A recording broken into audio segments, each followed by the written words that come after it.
Just before Christmas, as the city of Washington, D.C. buzzes with holiday anticipation, a fierce and unexpected debate has erupted at the heart of the nation's capital. This time, the clash pits the Department of Homeland Security, the agency responsible for enforcing immigration laws, against Senate Democrats, who are demanding answers and accountability. At the center of the controversy is a deeply troubling question. How many people have died while in the custody of U.S. Immigration and Customs Enforcement, or ICE, over the past year? What began as a single social media post quickly spiraled into a full-blown political showdown, with lawmakers, activists, and officials trading accusations and pointing fingers. Both sides now accuse each other of manipulating the facts and using the tragedy for political gain. The stakes in this battle are incredibly high. It's not just about numbers on a page. It's about the lives of real people held in detention and the future direction of U.S. immigration policy as a whole. Senate Democrats are sounding the alarm, claiming that 2025 has become the deadliest year for ICE detainees in nearly 2 decades. They point to a sharp increase in reported deaths, demanding investigations and urgent reforms to protect those in custody. Advocacy groups and families of detainees have joined the outcry, holding vigils and protests, and sharing heartbreaking stories of loss and fear. Meanwhile, the Department of Homeland Security is pushing back hard. Officials insist that, despite the headlines, the death rate in ICE facilities remains extremely low and has not changed significantly.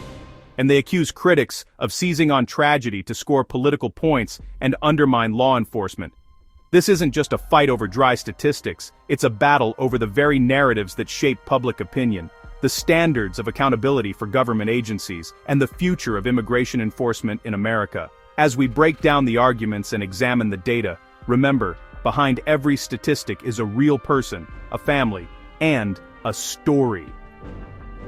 The outcome of this debate will have a profound impact on thousands of lives, both inside and outside detention centers. In today's political climate, the use of data as a weapon has never been more apparent or more consequential.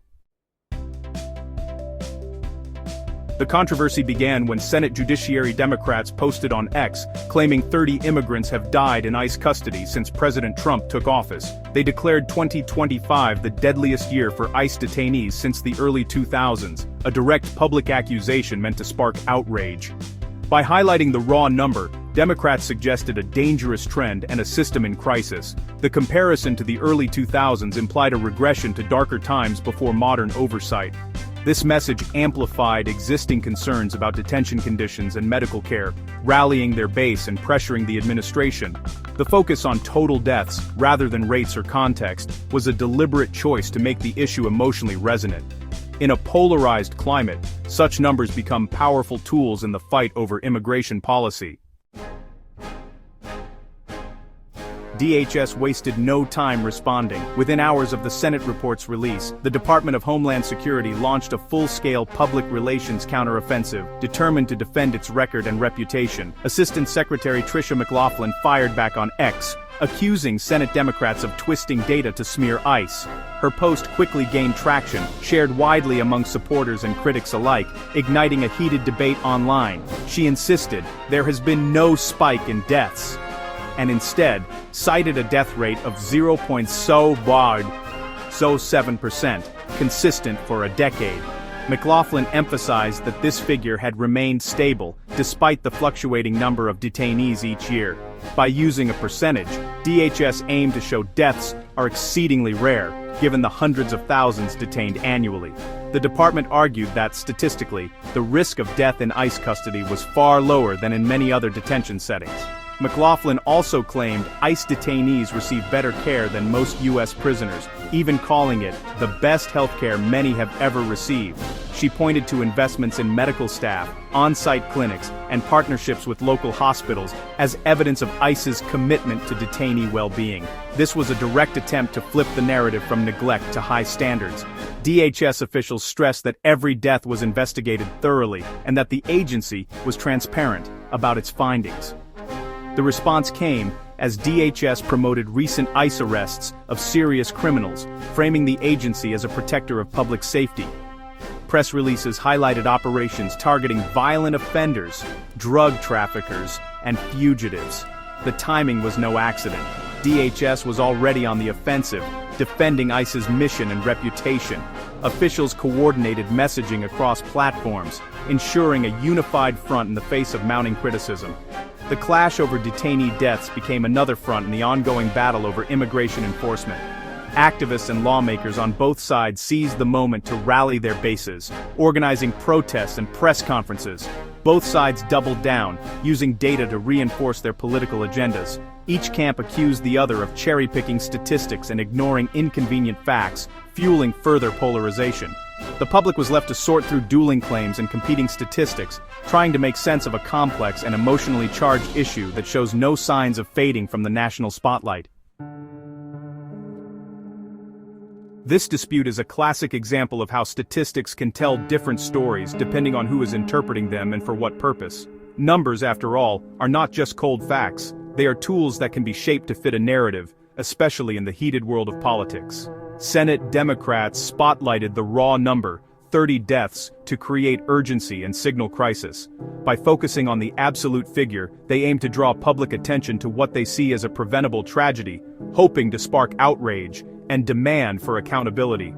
DHS countered with a minuscule death rate, normalizing the number against the vast detained population. Their argument was that, statistically, the number of deaths is extremely low when compared to the total number of people in custody, suggesting that the system is functioning safely overall. The Democrats compared 2025's total to previous years, suggesting a deadly spike. They argued that even a small increase in deaths should be cause for concern, especially if the trend appears to be rising. DHS argued that as the detained population grows, raw numbers can rise even if the rate stays flat. They emphasized that without considering the context of population growth, the numbers could be misleading and paint an unfair picture of their performance. Both sides are technically correct, but their chosen metrics serve different narratives. Each side selects the data that best supports their argument, leaving the public to sort through the confusion. One side uses numbers to highlight a humanitarian crisis, the other to claim effective management. The debate becomes less about the facts themselves and more about the meaning assigned to them. The truth depends on which metric you believe best reflects reality. Is it the raw number of lives lost, or the rate at which these tragedies occur?